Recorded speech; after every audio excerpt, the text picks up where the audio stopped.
Good morning बच्चों, स्वागत है आप सभी का हमारे चैनल हिस्ट्री ओनली पर। पिछली क्लास में हमने प्रश्नावली 4.1 के क्वेश्चन नंबर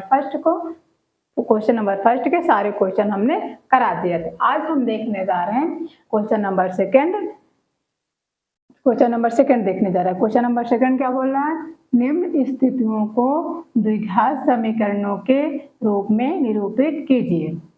मतलब क्वेश्चन नंबर सेकंड में जो क्वेश्चन दिए हुए हैं उनको द्विघात समीकरण के रूप में हमें निरूपित करना है। तो क्वेश्चन नंबर सेकंड का फर्स्ट क्या बोल रहा है बच्चों? एक आयताकार भूखंड का क्षेत्रफल 528 वर्ग किलोमीटर है। क्षेत्र की लंबाई मीटरों में चौड़ाई के दुगुने से एक अधिक है। मतलब लंबाई के चौड़ाई से दुगुने से एक अधिक है। हमें भूखंड की लंबाई और चौड़ाई ज्ञात करना है। बच्चों, भूखंड का क्षेत्रफल आपको हमें दिया हुआ है, इसमें लंबाई और चौड़ाई ज्ञात करना है। तो इसमें लंबाई को क्या बोला है? लंबाई मीटरों में दिया है। मतलब लंबाई, क्षेत्रफल की लंबाई चौड़ाई के दुगुने से एक अधिक है। मतलब जो चौड़ाई होगी लंबाई उससे एक अधिक होगी। अब हम सॉल्व करते हैं। अब इसको हम सॉल्व करते हैं। तो क्या है? चौड़ाई माना कि पहले हम आयताकार भूखंड बना लेते हैं।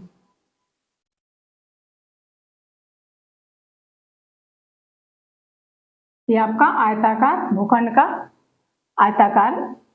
भूखंड बन गया है। इसका क्षेत्रफल कितना दिया है? 528 वर्ग किलोमीटर। आपको चौड़ाई ये लंबाई चौड़ाई ज्ञात करना है, ये लंबाई है। ये चौड़ाई और लंबाई ज्ञात करनी है। तब यहाँ पे हम माना कि चौड़ाई x है। चौड़ाई हम x मानेंगे तब लंबाई दुगुने से एक अधिक होगी। तो लंबाई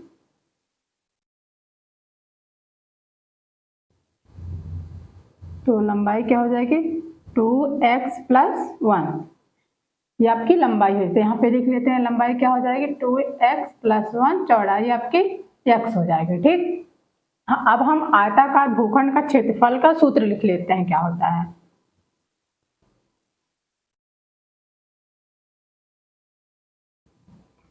आयताकार भूखंड का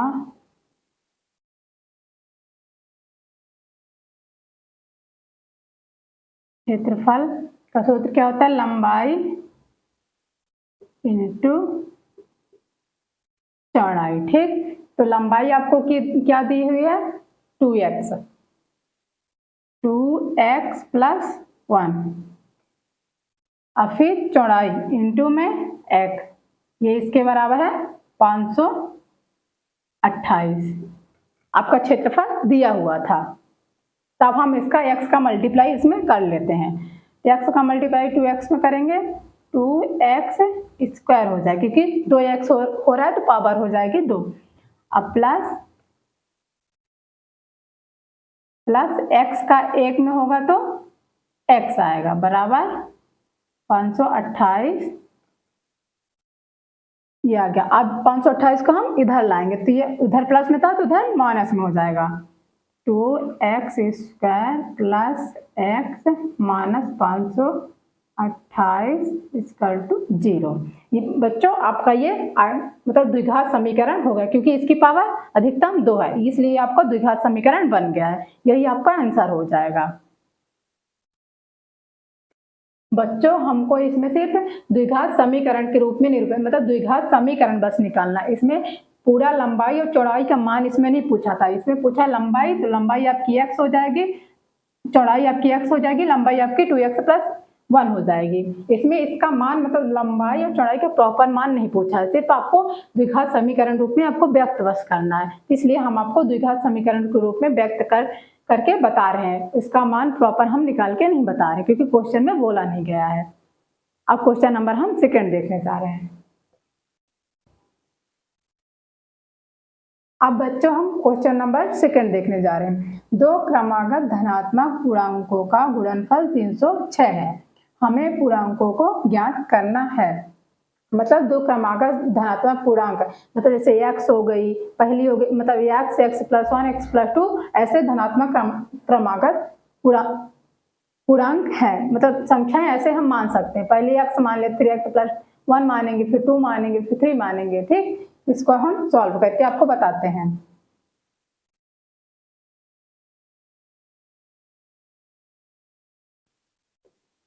माना कि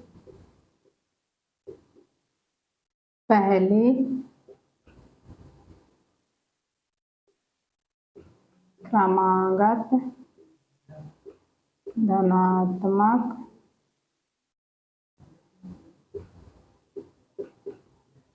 पूर्णांक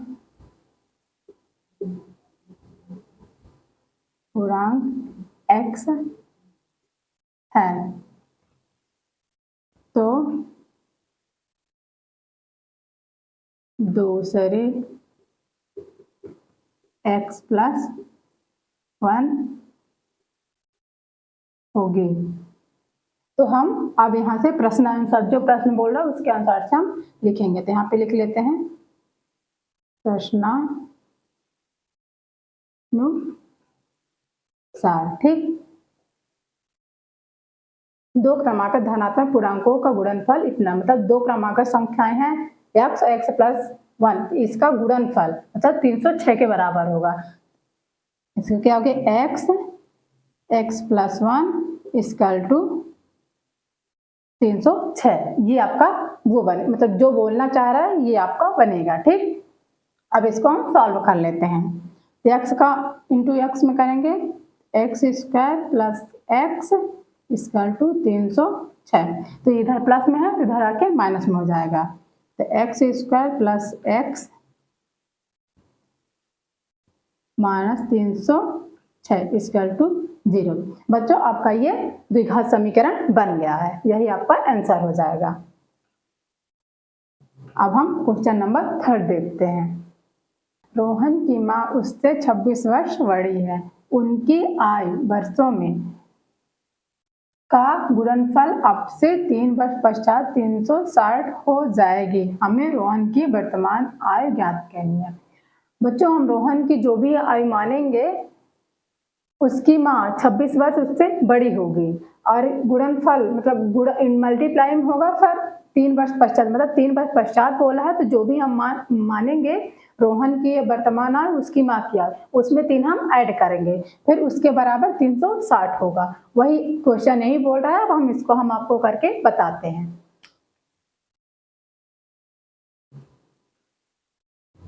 माना कि रोहन की वर्तमान आय x वर्ष है।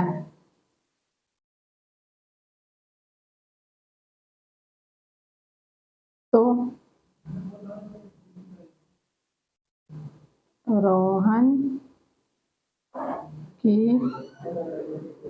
माँ की वर्तमान आय x+26 होगी। ठीक, फिर क्या बोला बच्चों, 3 वर्ष पश्चात, मतलब यहाँ पे अब अतः रोहन की 3 वर्ष पश्चात 3 वर्ष पश्चात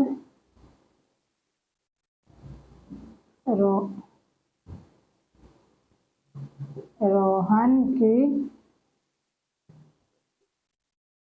वर्तमान आयु क्या हो जाएगी, x+3, क्योंकि पश्चात बोला तो इसमें ऐड करना, अगर पूर्व बोला होता तो माइनस कर देते। ऐसे इसमें 3 वर्ष पश्चात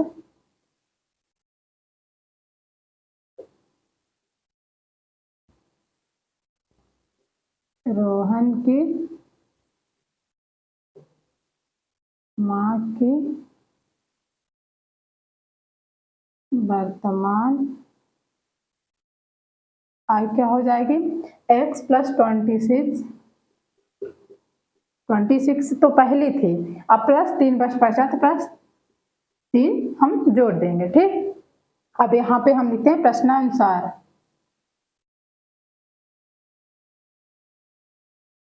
चार, प्रश्न क्या बोलना चाह रहा है कि गुणनफल अब से 3 वर्ष पश्चात, अब गुणनफल मतलब रोहन की वर्तमान आय और रोहन की माँ की वर्तमान आय के गुणनफल के बराबर करना है 360 के। ठीक, तो यहाँ पे इसको हम सॉल्व करते हैं तो x प्लस 29 26 होती 29 हो जाएगा। ठीक, तब हम यहाँ पे लिखते हैं x प्लस 3, गुणनफल बोला है ना तो गुणनफल करेंगे दोनों को मिला के, और x प्लस 29 इक्वल टू 360। ये आपको बोला था क्वेश्चन में, आपका बन गया। अब हम इसको मल्टीप्लाई कर लेते हैं, x का मल्टीप्लाई इन दोनों में करेंगे, 3 का मल्टीप्लाई इनमें करेंगे।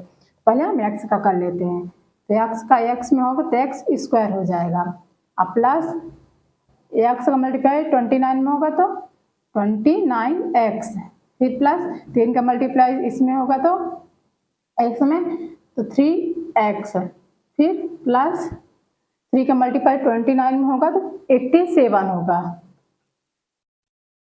23 जा 87 होगा। ठीक, 29 3 जा 87 होगा, ये आ जाएगा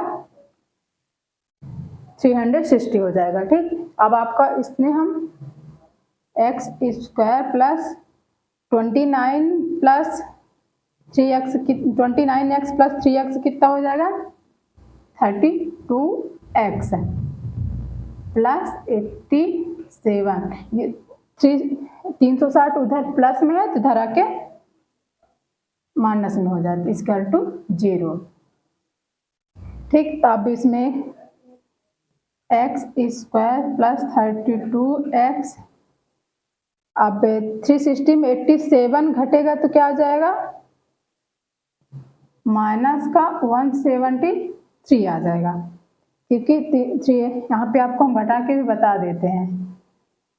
360 में 87 घटेगा तो इसको 0 मतलब 10 में 7 गए 3 आएगा, 16 में 9 गए तो 7 आएगा, 1 गए तो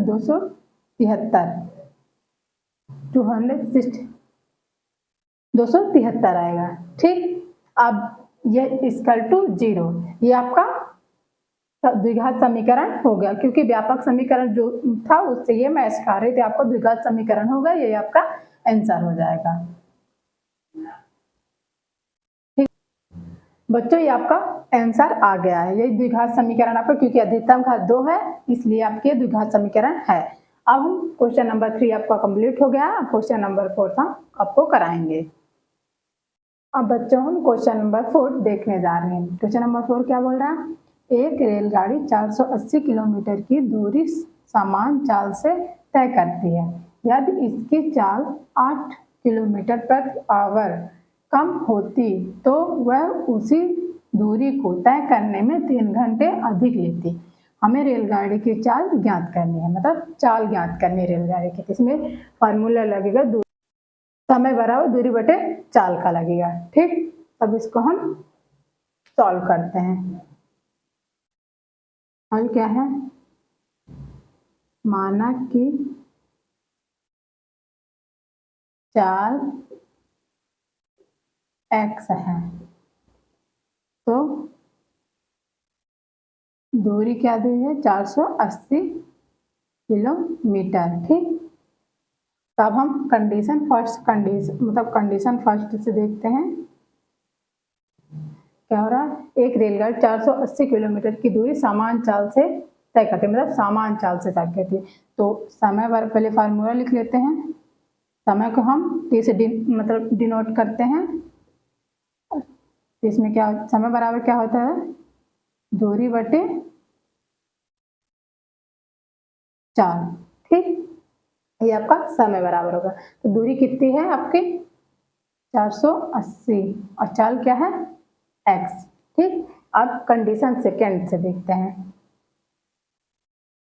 कंडीशन सेकंड क्या बोले बच्चों, यदि इसकी चाल 8 किलोमीटर प्रति आवर कम होती तो, मतलब ये x है, इसमें मतलब x अगर ज़्यादा होती तो प्लस 1 ऐड करते, कम है तो माइनस कर देंगे। तो क्या हो जाएगा 480 बटे x माइनस 8। ये आपकी ये T1 हो गया, इसको हम T2 समय मान लेते हैं। ठीक, अब आगे क्या, अब यहाँ पे लिख लेते हैं प्रश्नानुसार।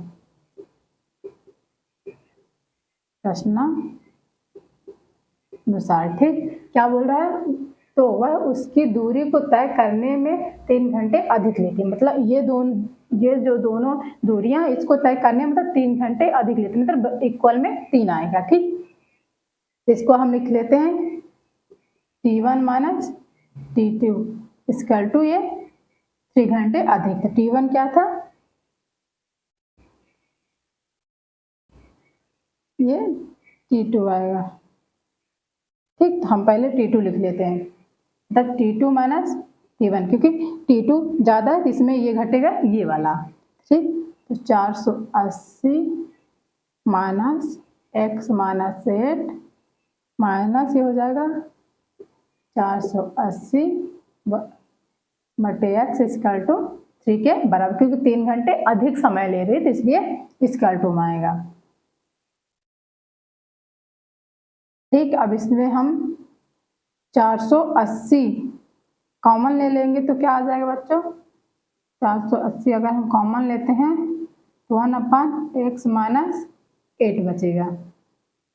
ठीक, और इसमें क्या बचेगा 1/x, क्योंकि 480 ऊपर है ना, 480 हमने कॉमन ले लिया इधर, ठीक है लिया। ठीक, अब इसको हम 480 इसको हम एलसीएम लेके सॉल्व कर लेते हैं, इसको मल्टीप्लाई 3 गुणा करके कर लेते हैं, इसका गुणा इसमें कर लेंगे, इसका गुणा इसमें कर लेते हैं।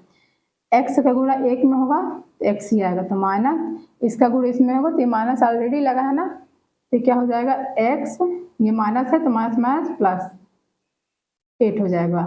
ठीक, अब नीचे आ जाएगा x, नीचे ऊपर तो इंटू होगा, नीचे भी दोनों का इंटू होगा, तो x माइनस 8 ये आ जाएगा इक्वल टू 3। ठीक, ये x से x कट जाएगी क्योंकि माइनस में है तो ये कट जाएगा। 480 ये 8 अपान क्या हो जाएगा x स्क्वायर, x का मल्टीप्लाई दोनों में होगा तो 8x इक्वल टू 3, ये आपका बचा। ठीक, अब इधर ये इंटू में है तो इधर क्या हो जाएगा बटे में हो जाएगा, 8/x स्क्वायर माइनस 8x 3/403 हो जाएगा। ठीक, अब बच्चों इसको अगर हम इसको ऐसे मल्टीप्लाई करेंगे तो संख्या आपकी ज़्यादा बड़ी हो जाएगी, सॉल्व करने में हमें प्रॉब्लम होगी। इससे अच्छा हम ये कट रहा है, इसको देखते हैं कट रहा है कि नहीं। इसको पहले हम तो काटेंगे 3 एक कम 3 छंग 18 और ये 0, ये कट गया।